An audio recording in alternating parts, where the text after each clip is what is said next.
Hola, mis queridos hermanos, que la paz de nuestro Señor Jesucristo esté contigo, que su amor siempre te acompañe, sus misericordias sean renovadas a diario. Quiero que estudiemos la resurrección de nuestro Señor Jesucristo de acuerdo al Evangelio de Marcos 16, 1-8. Leemos en el nombre del Padre, del Hijo y del Espíritu Santo.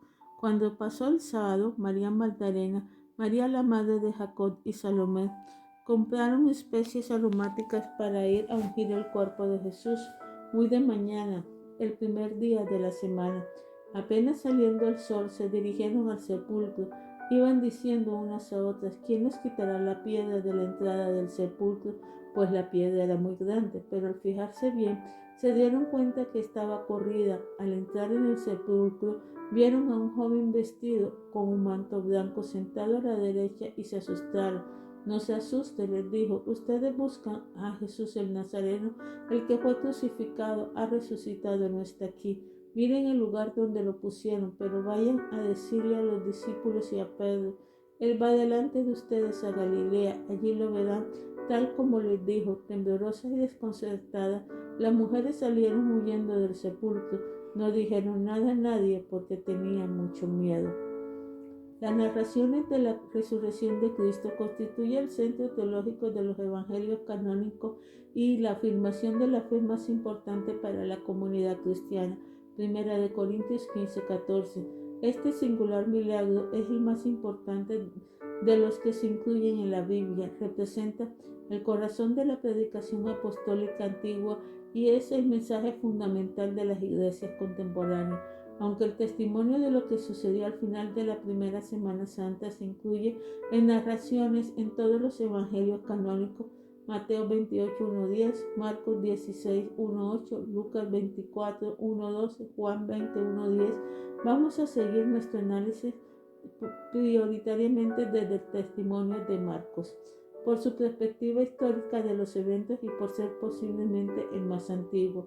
La narración de la resurrección de Cristo es la culminación de los relatos de la pasión y prepara el camino para las intervenciones de Cristo resucitado y el desarrollo del ministerio de las iglesias cristianas incipientes.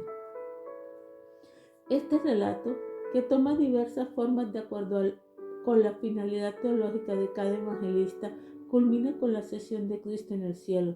Marcos 16, 19 y 20. El propósito fundamental de los evangelistas es indicar de forma categórica que la muerte en la cruz de Jesús no es la última palabra de Dios para la humanidad. El mensaje que se desea destacar es que la tumba no puede detener el paso triunfante de Jesús en la historia humana. El valor teológico que subraya es que la muerte es parte de la vida y que como Cristo resucitó de entre los muertos, los creyentes también van a tener experiencias similares de resurrección. El capítulo final del Evangelio de Marcos incluye el relato de la resurrección de Cristo y presenta el encargo de explicar lo sucedido. El mensaje es una figura angelical descrita en el relato como joven vestido de blanco, Marcos 16:5.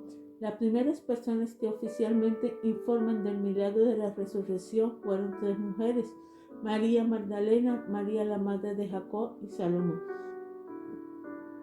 Estas mujeres, que representan la fidelidad y el compromiso con el mensaje del reino, llegaron a la tumba temprano en la mañana, luego de finalizar la celebración sabática.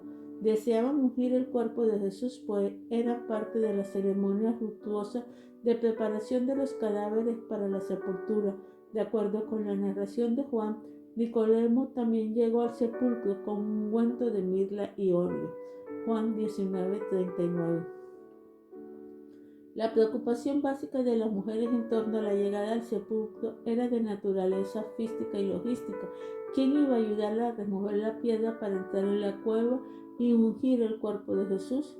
Este tipo de piedra en la antigüedad eran grandes y pesadas para evitar que los aromas del interior salieran y para impedir que las personas no autorizadas entraran al sepulcro para desacralizar el cadáver.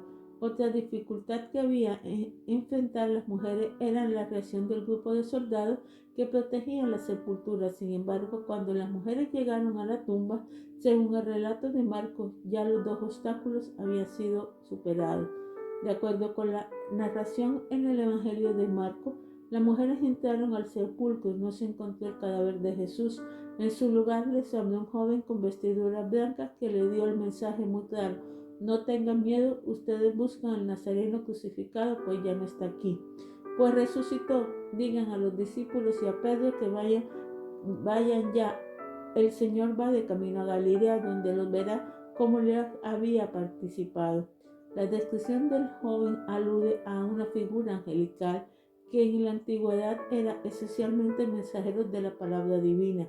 Se trata de un relato de revelación especial, similar a la experiencia del profeta Isaías en el templo de Jerusalén. Isaías 6, 1-13. Estos emisarios divinos comunican mensajes de gran importancia, y en la narración de Marcos ese mensaje era la resurrección de Cristo. El objetivo del joven en la tumba era transformar las tristezas de las mujeres en felicidad. Habían ido a ungir un cadáver y recibieron la noticia de que ya no estaba muerto, que vivía, que iba de camino a encontrarse con sus amigos. La finalidad del joven vestido de blanco era comunicar la palabra que cambiaba sentimientos, transforma emociones, reforma la comprensión de la realidad y hasta redime individuos y comunidades. El mensaje angelical convirtió a las mujeres de seguidoras o discípulas de Jesús en apóstoles, que en griego lo que verdaderamente significa es enviada. Las mujeres fueron enviadas, es decir, eran apóstoles del Señor, fueron comisionadas a llevar la noticia más importante de la historia: Jesús de Nazaret ha resucitado. El Cristo anunciado por los profetas bíblicos se levantó de entre los muertos. El ungido de Dios no quedó cautivo en la tumba, pues tenía labores que hacer con los discípulos y la humanidad. De acuerdo con la narración de Marcos, los primeros apóstoles fueron mujeres. La dinámica alrededor de los discípulos y seguidores de Jesús luego de la pasión y crucifixión era complejo. Aunque habían recibido reiteradamente el anuncio de que era necesario ir a Jerusalén, Mateo 26:32, y padecer para posteriormente resucitar, al presenciar la muerte del Señor deben haber quedado aturdidos y confundidos. La violencia romana se desplegó de manera inmisericordia como espectáculo público. La tradición y la muerte de Judas también debería estar muy fresca en la mente de los discípulos. Era difícil creer que uno del grupo más íntimo de Jesús lo hubiera traicionado. Y para completar la fuerza de confusión, la negación pública de uno de sus colaboradores más cercanos, Pedro, debe haber sido totalmente escandalosa.